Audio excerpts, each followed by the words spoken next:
오늘은 어버이 주일입니다. 부모님의 이름 앞에 라는 제목으로 같이 말씀을 나누겠습니다.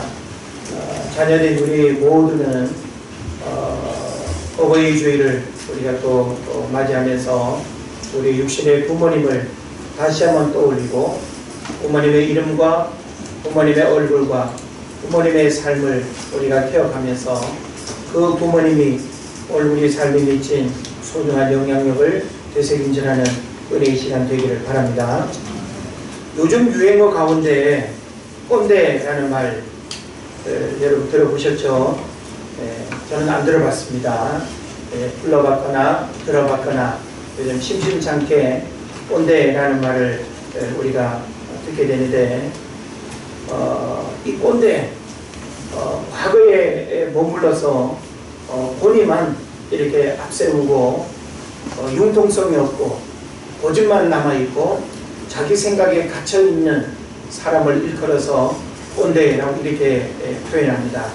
그래서 이 꼰대라는 소리를 듣는 사람들은 보통 어떤 말들을 많이 하는가 하면 나 때는 말이야 이러면서 이제 시작하는 이제 말들로 자기 자랑 혹은 과거의 생각에 매여 있는 그런 이제 문제들이 있습니다. 그래서 이 말의 기본 정의는 원래 아버지나 교사 등 나이 많은 남자를 가리켜서 젊은 사람들이 쓰던 은어였습니다. 근데 근래에는 구태의하는 사고방식을 타인에게 강요하는 이른바 꼰대질을 하는 직장 상사나 나이 많은 사람을 가리키는 말로 의미가 변형된 속어이기도 합니다.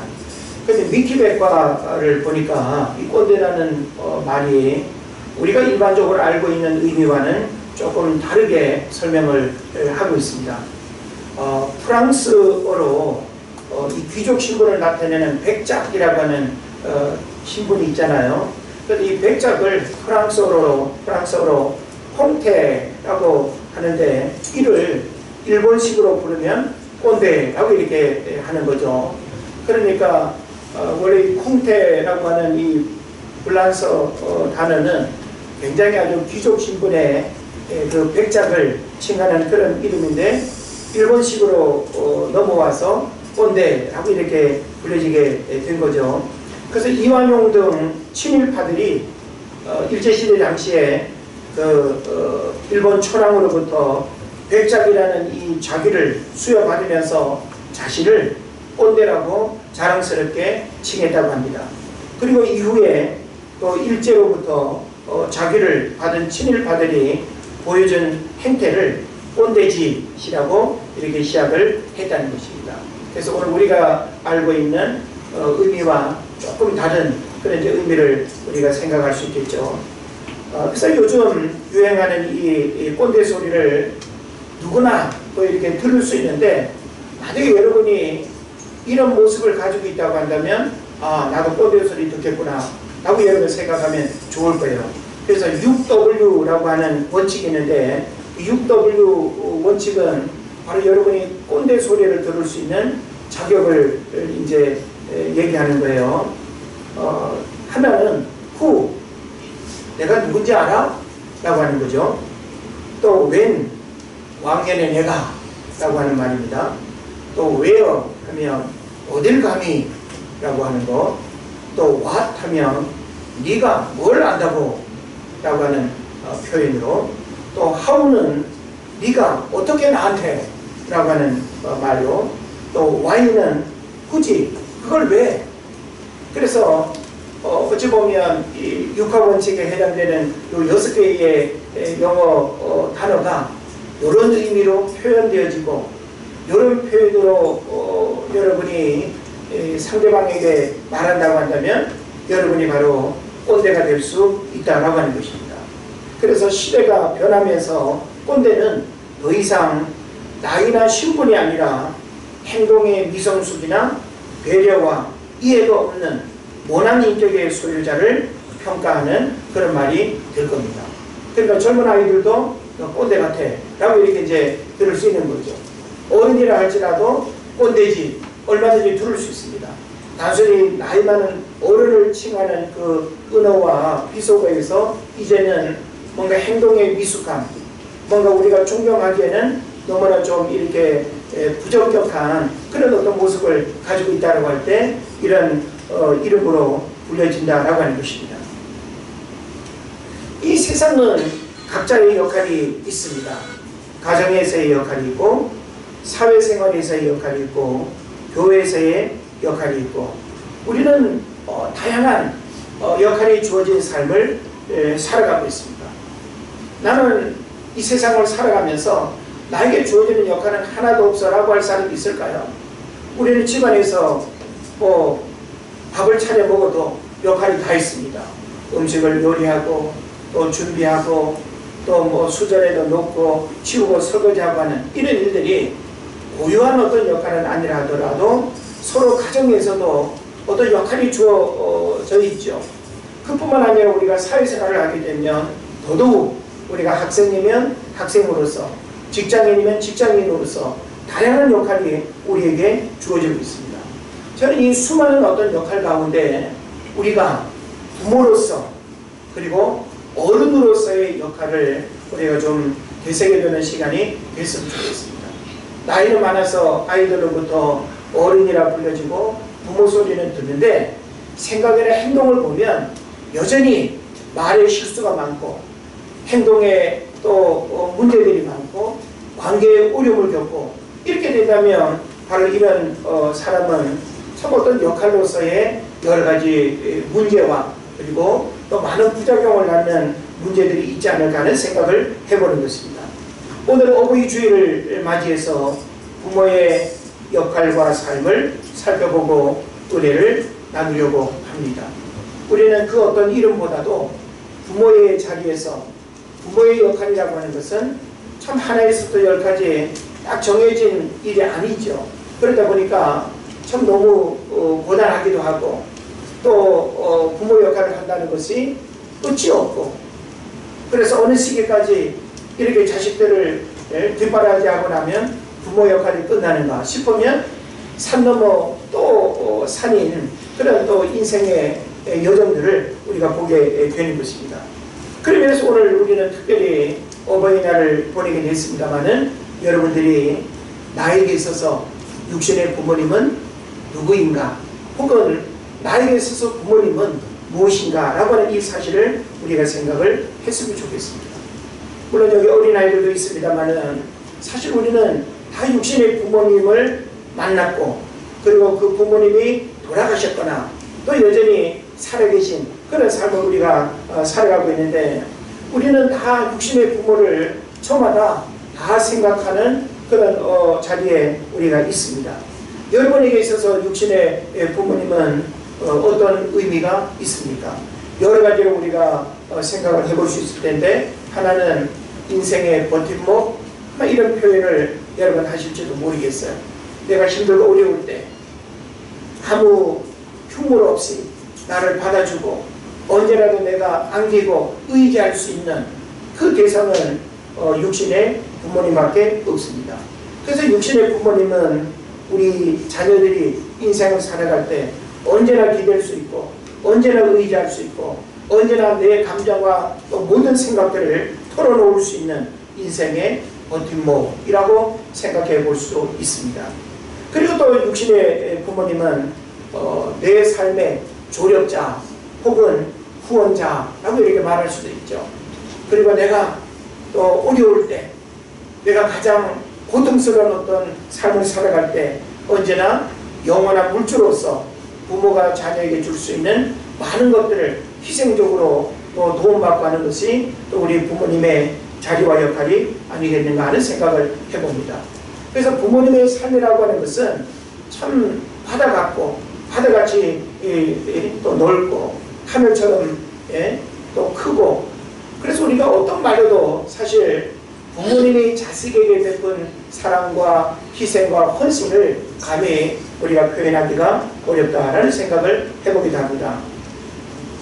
저는 아이들의 그 동화 가운데 가시고기라고 하는 물고기를 생각하면 참 우리 부모님을 이렇게도 우리가 우리가 비유로 생각할 수 있지 않을까 이제 해보는데, 가시고기 뭡니까? 가시고기라고 했는데 이 가시고기는 암놈이 이제 알을 놓으면 그 가시고기 아빠가 입에다가 그 알을 다 품고 있습니다. 소화돼 가지고 새끼가 나올 때까지. 그러니까 제대로 먹지도 못하고 어미는 그냥 알만 놓고 어디론가 가버리고, 아빠 가시고기가 그 알을 입안에 그냥 가득 품고 숨을 그냥 이렇게 불어 넣어주면서 어떤 침입자로부터 알을 보호하고, 알이 부화돼서 새끼로 태어날 때까지 먹지도 못하고 그렇게 기다리는 거죠. 그러다가 시간이 지나서 입안에서 이제 그 새끼가 태어나게 되면 이제 한 마리 두 마리 다 입 밖으로 나오겠죠. 그럼 기지맥진한 그 아빠 가시고기는 탈진 상태에서 그 새끼가 다 부화되고 나면 죽는다는 거죠. 그러면 그 태어난 새끼들이 아빠의 살을 뜯어 먹으면서 이제 성장해가는, 이게 하나의 어떤 자연 생태계의 순환인지는 모르겠습니다만은, 그 가시고기 이야기를 들으면 우리 육신의 부모님의 삶이 그러하지 않을까. 자식을 위해서라면 모든 것을 다 내어주고, 자식이 원한다고 한다면 무엇이라도 다 줄 수 있는 그 마음이 바로 부모님의 마음이고, 그 부모님의 마음은 가시고기와 같겠다라는 생각을 해보게 되는 것입니다. 또한 아이들이 알고 있는 동화 가운데 아낌없이 주는 나무라고 하는 책이 있습니다. 그 아낌없이 주는 나무 뭡니까? 어렸을 때는 그늘을 만들어주고, 어렸을 때는 놀이터가 되고, 어렸을 때는 약속 장소가 되고, 그 나무 한 그루가 그 동네에서 그 사람에게 굉장히 중요한 역할을 하죠. 그런데 시간이 지나면서 그 나무를 필요로 할 때 가지를 잘라주고, 열매를 내어주고, 그리고 밑둥을 잘라서 기둥을, 줄기를 내어주고, 그래서 자기 필요에 의해서 그 나무를 다 이용했습니다. 어렸을 때 필요한 대로 그 나무를 이용했고, 젊어서 더 넓은 세상에 나가서 성공하고 자기 마음대로 살고 싶은 그런 경제적인 필요가 있을 때 그 나무를 이용해서 자기 마음대로 다 살았습니다. 그리고 인생의 황혼이 들 때 터벅터벅 자기 고향에 돌아왔을 때 자기를 반겨주는 이는 없고 자기를 알아주는 이는 없지만 마지막 그루 2개가 남아있는 그 나무가 마지막 줄 수 있는 그 쉼의 자리를 내어주는, 이게 어찌 보면 우리 육신의 부모님이 자식을 위해서, 자식이 잘 될 수만 있다고 한다면 무엇이라도 희생적으로 살아가는 이 모습이 우리 육신의 부모님이 아니겠는가 하는 생각을 해봅니다. 세상에 자녀 없는 부모는 있어도 부모 없는 자녀는 없다라는 말이 있습니다. 맞는 말이죠? 그래서 부모와 자녀는 불가분의 관계입니다. 부정할 수도 없고 부인할 수도 없는 천륜입니다. 부모가 장애를 가졌거나 가난하거나 질병 가운데 있거나 못 배웠거나 어떤 삶의 자리에 있다 할지라도 부모는 결코 홀대하거나 천대할 수 없는, 내가 부모를 버릴 수 없는, 부모의 연을 우리가 끊는다고 해가지고 끊어지는 게 절대 아닌 천륜적 관계임을 우리에게 말해주고 있습니다. 그래서 부모의 만남은 필요에 의한 선택과 만남이 아니라 하나님의 섭리로 허락하신 만남입니다. 우리 육신의 부모님 선택해서 만난 거 아니죠. 만약에 우리가 인간의 욕심으로만 생각하면 우리 육신의 부모님 이런 모습이면 좋았겠고, 이런 능력이 있었으면 좋았겠고, 이런 배움의 지식이 있었으면 좋았겠고, 그런 부모를 만날 수 있는 자식은 없습니다. 다 일장일단이 있죠. 그래서 우리는 부모를 선택해서 만나지 않았기에 하나님께서 허락하신 그 모든 기회와 만남의 상황들을 있는 그대로 받아들이고, 이런 부모님을 만나게 하신 거 감사하고, 이런 부모님을 통해서 때로는 마음의 상처를 받고 고통스러운 일들이 우리 기억 속에 있다 할지라도 부모님은 여전히 그 부모님의 자리에 있는 것입니다. 그래서 종교개혁자 마틴 루터는 하나님 다음으로 부모를 공경하라 이런 말을 했습니다. 한번 따라 하실까요? 하나님 다음으로 부모를 공경하라. 그렇게 하시겠습니까? 네. 우리가 눈에 보이는 부모님을 업신여기면서 눈에 보이지 않는 하나님을 사랑한다는 것, 이것은 어불성설, 있을 수 없다는 거예요. 그래서 성경이 가르치면 뭔가 하면 보이지 않는 하나님을 사랑하는 그 증거로서 눈에 보이는 부모님을 사랑하라는 거예요. 너가 정말 하나님을 사랑한다면 육신의 부모를 사랑해야 되고, 하나님을 공경한다면 육신의 부모를 공경하는 것이 같은 이치의 원리로서 우리에게 가르쳐 주고 있습니다. 그래서 성경은 우리에게 아무 이유나 조건 없이 부모를 공경하라 하고 이렇게 말씀하고 있습니다. 10계명의 가르침일 뿐만 아니라 신구약 전체에서 부모 공경에 대한 가르침을 우리에게 주고 있습니다. 우리 부모 공경에 대한 말씀 가운데 에베소서 6장 1절 이하의 말씀을 가장 많이 기억을 할 텐데요. 자녀들아 너희 부모를 주 안에서 순종하라. 이것이 옳으니라 하고 했습니다. 자녀들아 너희 부모를 주 안에서 순종하라. 이것이 옳으니라. 그래서 부모님을 공경하는 것은 해도 되고 안 해도 되는 선택사항이 아니라 이것이 옳으니라라고 하는 이 말씀은 마땅히 해야 할 일이라는 것을 우리에게 가르쳐 주는 것입니다. 그래서 세상에서도 부모님께 효도하는 것은 인륜의 도리라고 말합니다. 그렇다고 한다면 공자님보다 더 천년이나 일찍 태어나서 우리에게 가르침을 주고 있는 모세의 10계명, 모세의 가르침 속에는 부모 공경에 대한 가르침이 공자님보다도 훨씬 천년 전에 그 메시지를 우리에게 주고 있다는 사실 여러분 귀 기울여야 됩니다. 그래서 기독교는 효도하는 종교예요. 여러분의 자녀가 어려서부터 하나님을 알고 성경의 가르침을 잘 듣고 배운다면 이것은 유교의 사서삼경을 가르치지 않아도 자연스레 가장 이상적이고 가장 실제적인 부모 공경의 삶을 살아가게 된다라고 하는 사실을 여러분 깨달으시길 바랍니다.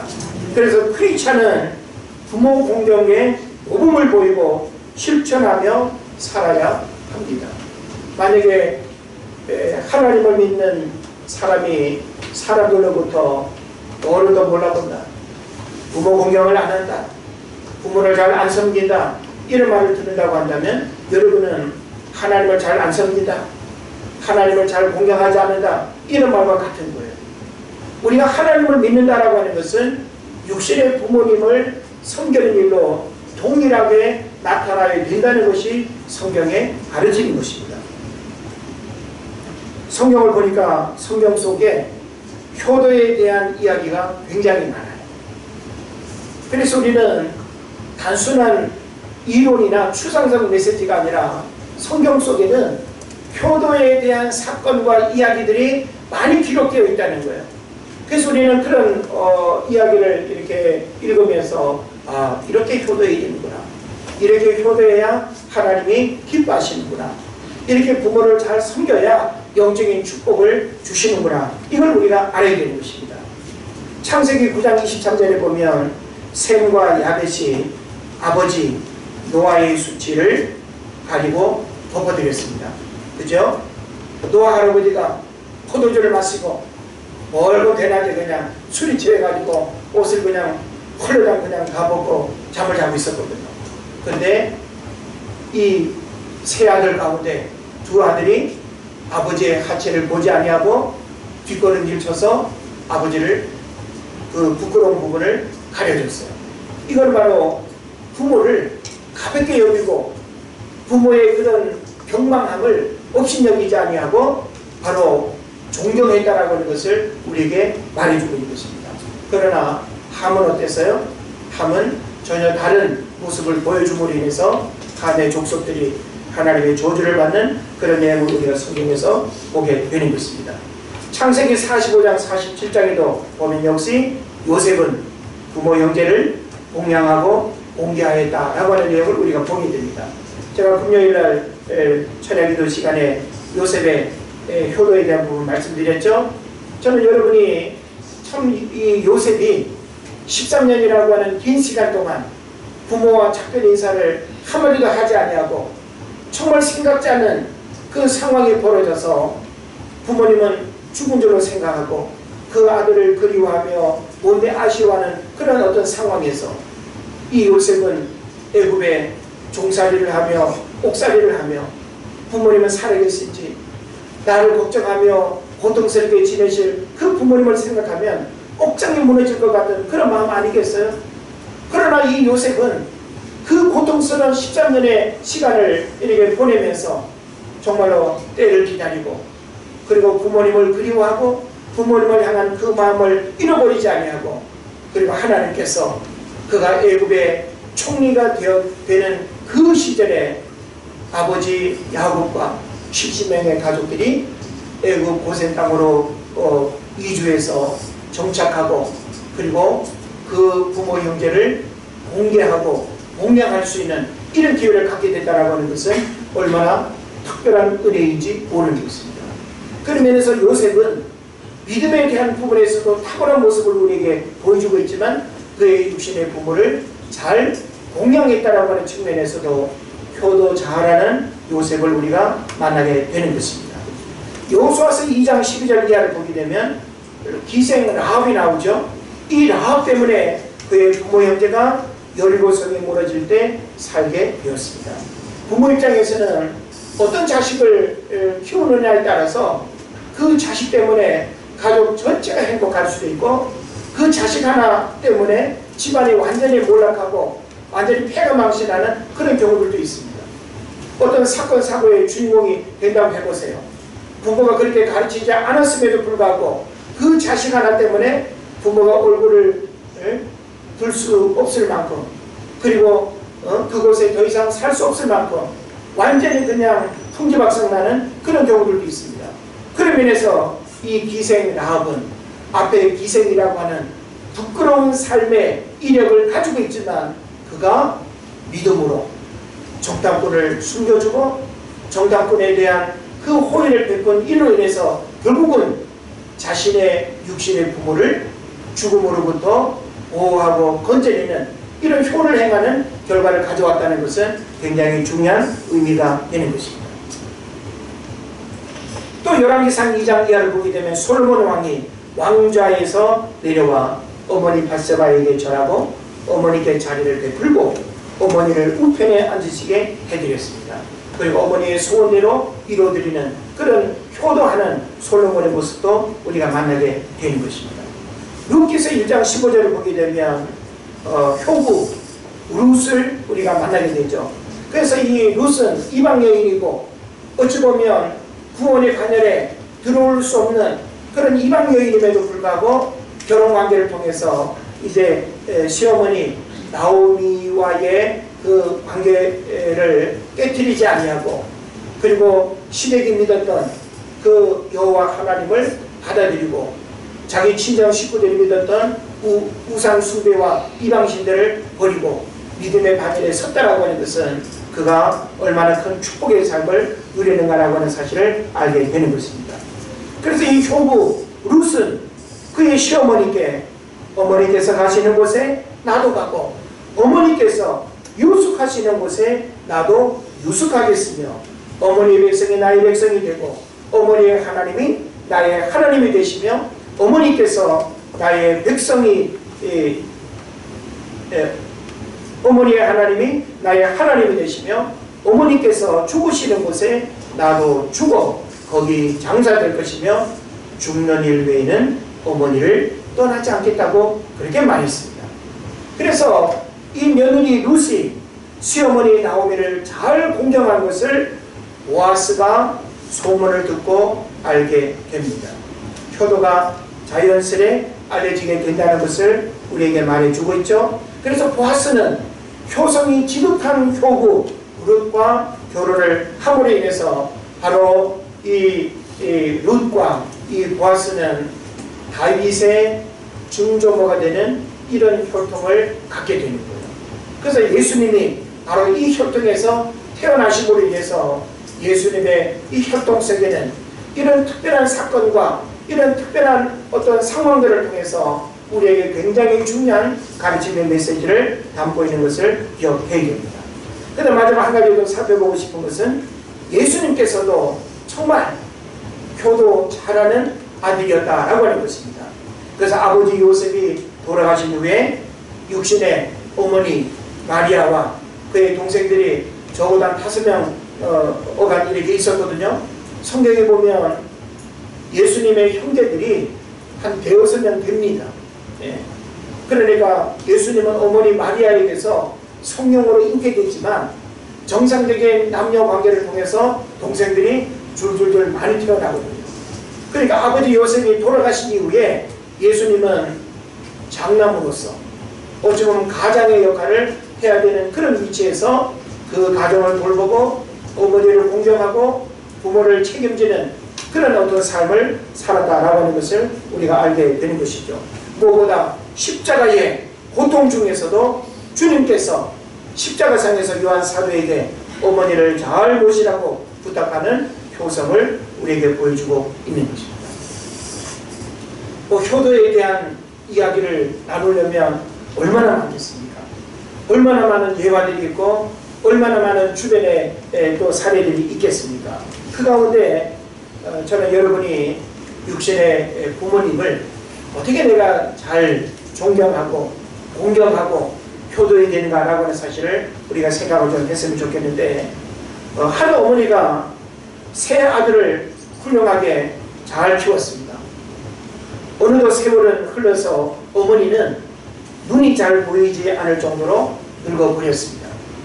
그래서 어머니의 그 헌신적인 사랑으로 성장한 이 세 아들은 어느 해 한자리에 모여서 누가 가장 효자인지 증명해 보이자고 그렇게 제안을 했습니다. 그래서 이 큰아들은 아마 사업을 하면서 돈을 많이 벌었는가 봐요. 그래서 이 큰아들은 방이 한 10여 개 되는 아주 그냥 별장 같은 큰 저택을 지어서 그 부모님께 어머니께 집을 사드렸습니다. 그리고 또 둘째 아들은 1억 원이 넘는 고급 승용차를 선물로 드리면서 운전수까지 딸려 보냈습니다. 그런데 막내 아들은 15년 동안이나 잘 훈련시킨 끝에 성경책을 달달 외우는 신기한 앵무새를 선물로 보내드렸어요. 그래서 이 앵무새는 창세기 1장 하면 1장을 태초에 하나님이 천지를 창조하시니라 그러면서 막 하는 거예요. 그러니까 눈이 어두워서 성경을 잘 못 보는 이 어머니에게 있어서는 아주 실제적이고 또 신앙생활 하시니까 얼마나 좋겠어요. 뭐 시편 2편 하면 복이 있는 사람을 하면서도 막 하는 거죠. 예. 그래서 어머니께서 이제 이 세 아들의 선물을 다 이렇게 받고 난 다음에 누구의 선물이 제일 좋은지 이제 결정을 하기로 했답니다. 그래서 이제 그 어머니가 큰아들에게 먼저 말합니다. 큰아들아, 네 선물은 고맙다마는 나는 네 선물을 받을 수가 없구나. 이 늙은이가 그 큰 집이 무슨 소용이 있겠느냐. 나는 그저 방 한 칸이면 족하단다. 그러면서 큰아들의 선물이 나쁘진 않지만 너무 과하다고 그렇게 생각을 했습니다. 그 다음에 둘째 아들에게는 네 선물도 내가 받을 수가 없구나. 이제 눈이 어두워서 앞도 제대로 못 보고 그냥 보행도 불편한데 좋은 차를 타고 운전수까지 딸려서 내가 여행을 하면 얼마나 내가 여행을 하겠느냐. 그것도 또 이렇게 못마땅하게 이렇게 생각하고 호의는 감사하지만 이제 어머니 입장에서 둘째 아들의 선물도 또 이렇게 거절을 했습니다. 그러면서 막내야, 나는 내 선물이 제일 좋았단다. 그러면서 하시는 말이 뭔가 하면 내가 보내준 닭은 정말 맛있었단다. 곤란하겠죠. 예. 앵무새를 닭으로 생각하고 잡섰다는 얘기예요. 그래서 효도하는 효도하는 일은 결코 쉬운 일이 아니다라고 하는 예화인 것 같습니다. 그럼에도 불구하고 우리는 효도하는 일에 게을러서는 안 될 줄로 믿습니다. 예.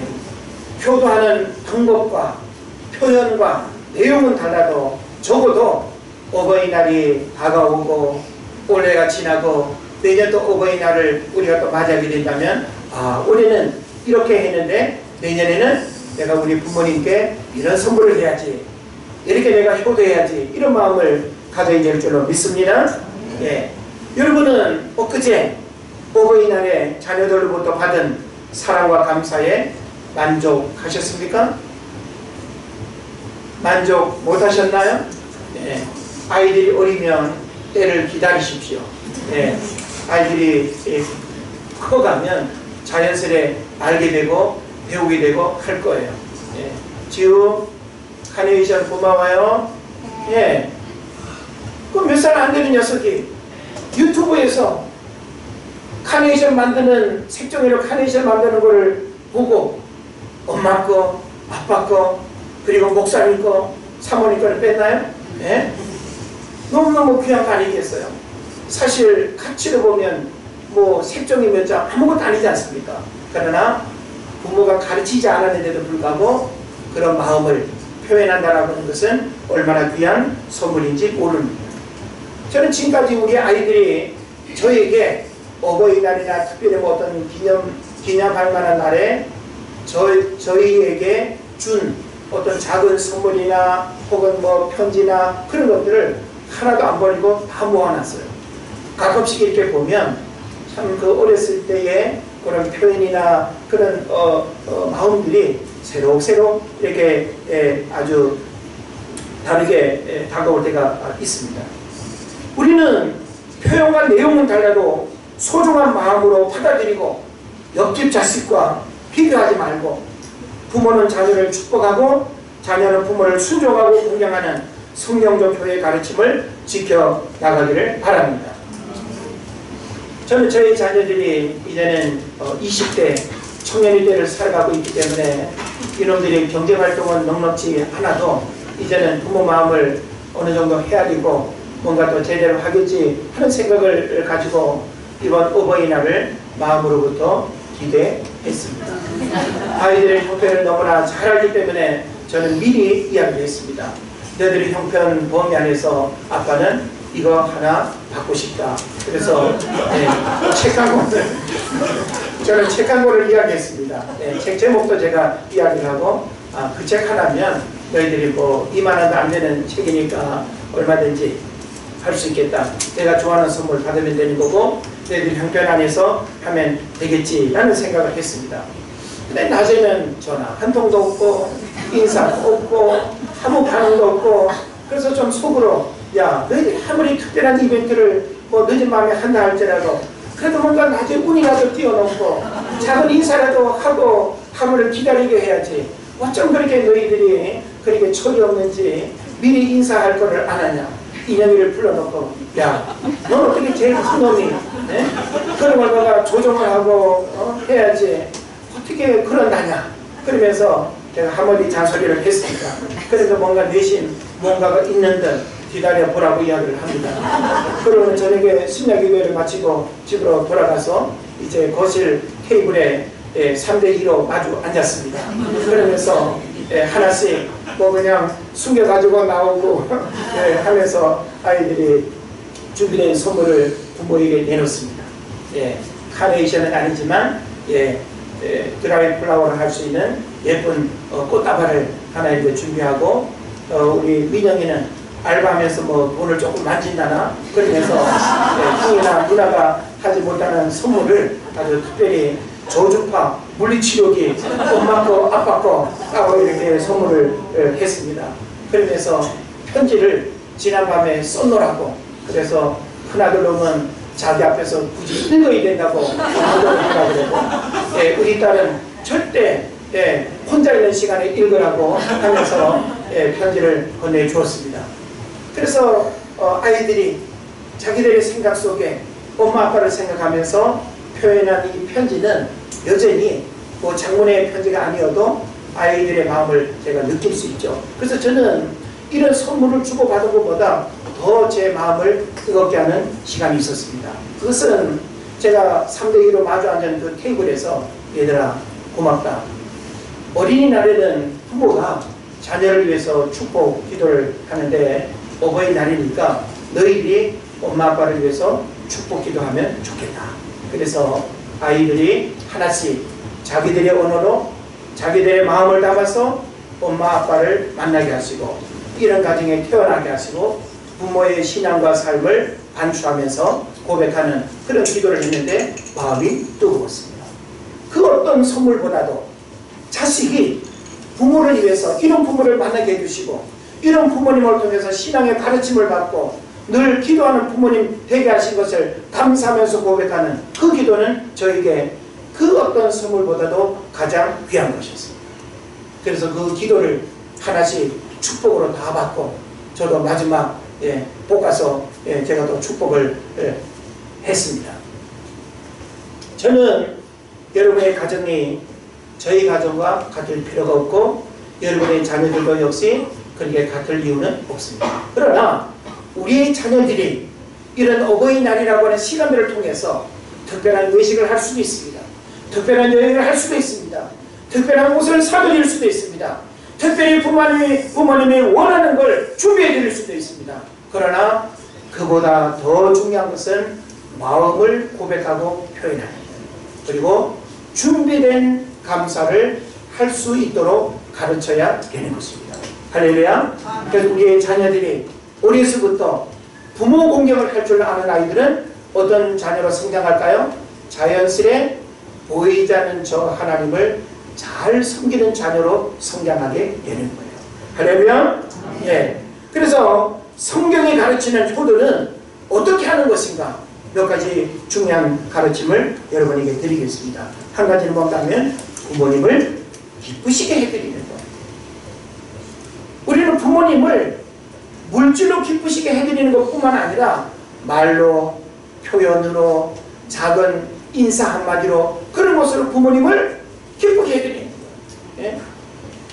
저도 뭐 틈틈이 강원도 혼자 계시는 어머니한테 제가 전화를 이렇게 제법 드립니다. 중요한 뭐 이야기거리가 있어서는 아니라 그냥 생각나면 전화하고 뭐 하시는지 뭐 했냐고 그래 뭐 두런두런 이야기를 하시기도 하시죠. 어떨 때는 날 자식들은 뭐 엄마한테 이랬니 저랬니 그냥 잔소리가 많은데 저는 뭐 별로 잔소리를 안 하거든요. 그러니까 딸 자식한테 받은 어떤 서러움을 저한테는 또 막 그냥 애를 눈물 흘리면서 하면서 몰라준다고 뭐 그렇게 하시기도 합니다.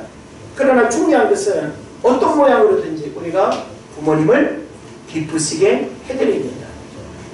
부모님께 걱정을 끼쳐드리는 것은 불효입니다. 결혼하지 않은 자녀들은 결혼하는 일로 부모님을 기쁘시게 해드리시길 바랍니다. 큰일 났네요. 반응이. 부모님이 자녀를 바라볼 때 기뻐할 수 있는 거 우린 이심전심 다 알고 있어요. 무엇으로 기뻐하실지 어떤 생활 습관이나 생활 태도가 바뀌는 것도 부모님을 기쁘게 하는 거예요. 그죠? 내가 신앙생활을 잘하는 것도 부모님을 기쁘게 하는 거예요. 부모님의 가르침을 내가 잃어버리지 아니하고 늘 신실하게 잘 살아가는 것도 부모님을 기쁘게 해드리는 겁니다. 우리는 구체적으로 내가 부모님을 어떻게 기쁘게 해드릴 건가? 그래서 잠언 23장 25절에서는 내 부모를 잘 공경하고 기쁘게 해드려야 된다는 가르침을 우리에게 주고 있습니다. 그리고 또 한 가지는 부모님께 순종하는 것입니다. 골로새서 3장 20절에서 말씀하고 있죠. 순종과 공경을 우리에게 가르치는데 순종은 내면적인 것이고 공경은 외적인 거예요. 내면적으로 부모님을 업신여기고 함부로 그냥 이렇게 생각하고 그리고 겉으로는 아닌 척하고 이래서는 안 된다는 거예요. 마음과 그리고 우리의 겉으로 보여지는 모습이 일치해야 되고 부모님의 마음에 우리가 이렇게 상처를 주는 그런 일이 없도록 해야 된다라고 하는 것입니다. 그래서 효도는 여호와를 경외하는 가장 실제적인 이 땅에서의 실천적 모습입니다. 우리 우리가 부모님께 효도한다라고 하는 것은 곧 뭘 의미하는가 하면 여호와를 경외하는 증거가 된다는 거예요. 할렐루야. 예. 여러분이 육신의 부모님에게 효도하는 것을 하나님을 믿는 우리의 신앙과 분리해서는 안 돼요. 성경의 가르침은 뭔가 하면 육신의 부모님께 효도하는 것은 곧 하나님을 경외하는 모습이라고 우리에게 말해주고 있는 거예요. 그래서 오늘 본문의 말씀은 여호와를 경외하는 자에게 하나님께서 무엇을 우리에게 약속하고 있는가? 여호와를 경외하면 어떤 일들이 일어나는가를 우리에게 말해주고 있어요. 이 얘기는 뭘까요? 우리가 육신의 부모님을 잘 공경해서 이것이 여호와를 경외하는 일이 되기만 한다면 여호와를 경외하는 자에게는 하나님께서 놀라운 은혜와 축복을 우리에게 약속하고 있다는 거예요. 자, 1절에서 뭐라고 말합니까? 여호와를 경외하면 그 길을 걷는 자마다 복이 있도다 그랬어요. 복의 구체적인 내용을 우리가 알 수는 없지만 성경은 화를 입을 것이다, 저주를 받을 것이다, 그런 말씀이 아니라 복이 있도다라고 말씀하고 있습니다. 여호와를 경외하는 여러분, 그의 길을 걷는 자마다 복이 있도다 하고 하신 이 말씀이 여러분 삶 가운데 축복으로 경험되기를 바랍니다. 그 다음 또 2절에 보면 내가 내 손이 수고한 대로 먹을 것이라 내가 잘되고 형통하리로다. 예, 우리 왜 내 부모를 공경하라 그러냐면 내가 땅에서 잘되고 장수할 거, 형통할 거, 그리고 계속 말씀하고 있잖아요. 이 말씀과 똑같은 거예요. 육신의 부모를 업신여기고 육신의 부모를 순종하고 공경하지 아니하면서 하나님을 그렇게 할 수가 없다라고 하는 거예요. 육신의 부모를 잘 섬기는 것은 곧 하나님을 경외하는 것과 같다라고 하는 이치를 우리에게 말해주고 있습니다. 그래서 여호와를 경외하게 되면 내가 내 손이 수고한 대로 먹을 것이라 내가 잘되고 형통하리로다 라고 말씀하고 있습니다. 그리고 또 4절에서도 역시 여호와를 경외하는 자는 어떻게 해요? 이같이 복을 얻으리로다. 계속 복을 이야기하고 있어요. 복을 원하지 않는 분이 있습니까? 예? 로또 복권 당첨되는 것만 복이 아니에요, 여러분. 예? 여러분이 코로나 시대 상황에서도 감염되지 아니하고 안전하고 건강하게 하루하루 살아가는 것도 복인 줄 믿으시길 바랍니다. 예. 죽을 병에 살아가는 것만 복이 아니라 우리가 죽을 병에 걸리지 않는 것도 복이에요. 할렐루야. 예. 그래서 성경은 우리에게 여호와를 경외하는 자는 이같이 복을 얻으리로다 라고 말씀하고 있습니다. 그럼 이같이의 내용이 뭐예요? 3절에서 말씀하고 있죠. 내 아내는 결실한 포도나무 같으며 자식들은 어린 감람나무 같도다. 이 관계를 한번 여러분 생각해 보세요. 예? 집안에 생명이 넘치는 거예요. 집안에 풍성함이 흘러 넘치는 거예요. 만남이 즐겁고 집에 들어가는 것이 기다려지고 빨리 집에 들어가서 엄마랑 이야기해야지, 형제들과 같이 밥을 먹고 교제해야지, 빨리 집에 가서 쉬어야지. 이게 우리의 가정이 되어야 하는 것입니다. 집에 들어가기가 지옥 같고 가족들을 만나는 게 고통스럽고 이거는 여호와의 복을 못 받은 거예요. 예? 언제라도 엄마 아빠를 만나고 언제라도 부모 형제를 만나서 함께 식사 교제하는 것이 즐겁고 행복한, 이게 바로 복이라니까요. 여러분의 가정이 이런 복이 넘치시기를 주의 이름으로 축원을 드립니다. 그리고 마지막 6절에서는 뭐라고 말합니까? 여호와를 경외하는 자에게는 내 자식의 자식을 볼지어다. 축복이죠. 예? 그러니까 여러분, 하나님이 주시는 축복이라고 하는 것은요 그냥 굴러 들어오는 게 아니에요. 다 이와 같은 영적인 믿음의 원리를 여러분이 지키고 행할 때에 하나님이 역사하는 겁니다. 믿습니까? 예. 그래서 오늘 우리는 어버이 주일을 지키면서 부모님의 이름과 그 순간 삶의 자리가 얼마나 위대하고 복된 자리인가를 알고 부모님의 삶을 축복할 수 있어야 됩니다. 예. 장성한 자식들이 가끔씩 부모한테 가슴에 못을 박는 말들 할 수 있죠. 부모님이 나한테 해준 게 뭐가 있는가? 부모님이 나한테 물려준 게 뭐가 있냐고. 대단히 고통스러운 말입니다. 부모님이 설령 나에게 물려준 게 몸뚱아리 하나밖에 없을지라도 감사해야 됩니다. 그래서 우리는 구체적으로 부모님의 인생을 경히 여기지 말아야 하고 삶의 여정을 존경해야 됩니다. 부모님이 어떤 삶의 자리에 머물러 있든지 그 부모님이 일평생 살아오신 그 인생을 존경하고 존중할 수 있어야 된다는 거예요. 과거 전쟁 난리, 초급 목표로 연명했던 그 보릿고개 시절, 힘들고 어려웠던 그 시절들을 이겨내고 오늘 우리를 낳아서 여기까지 키워주신 부모님을 여러분 결코 가볍게 여기면 안 됩니다. 그리고 우리는 구체적으로 이와 같은 부모님의 삶의 은혜들을 기억하면서 부모님의 현실의 삶을 돌아볼 수 있어야 됩니다. 잠자리는 불편하지 않은지, 겨울이 되면 춥지는 않는지, 보일러에 기름은 떨어지지 않았는지, 이런 것들을 우리가 돌아볼 수 있어야 됩니다. 의식주의 필요뿐만이 아니라 죽음의 문제까지 불안해하지 않도록 자식들이 잘 돌아보고 편안하게 육신의 삶을 마무리할 수 있도록 도와드려야 되는 것입니다. 그리고 마지막 한 가지를 뭔가 하면 믿음의 자녀들이 부모에게 간절히 바라는 것은 뭘까요? 재산일까요? 유산일까요? 아닙니다. 저는 우리 부모된 우리 어른들에게 자식들이 부모에게 가장 원하는 것은 기도입니다. 기도하십시오. 기도하십시오. 저는 이걸 정말 강조하고 싶어요. 기도하십시오. 다른 볼일들은 마음대로 우리가 보면서 기도하는 일에는 여전히 연약한 모습 곤란합니다. 아무리 힘들고 어려워도 자식들을 위해서 끊임없이 기도의 희생이 있게 될 때 그 자식은 망하지 않습니다. 하나님이 포기하지 않았다면 여러분의 자식들을 포기하지 마십시오.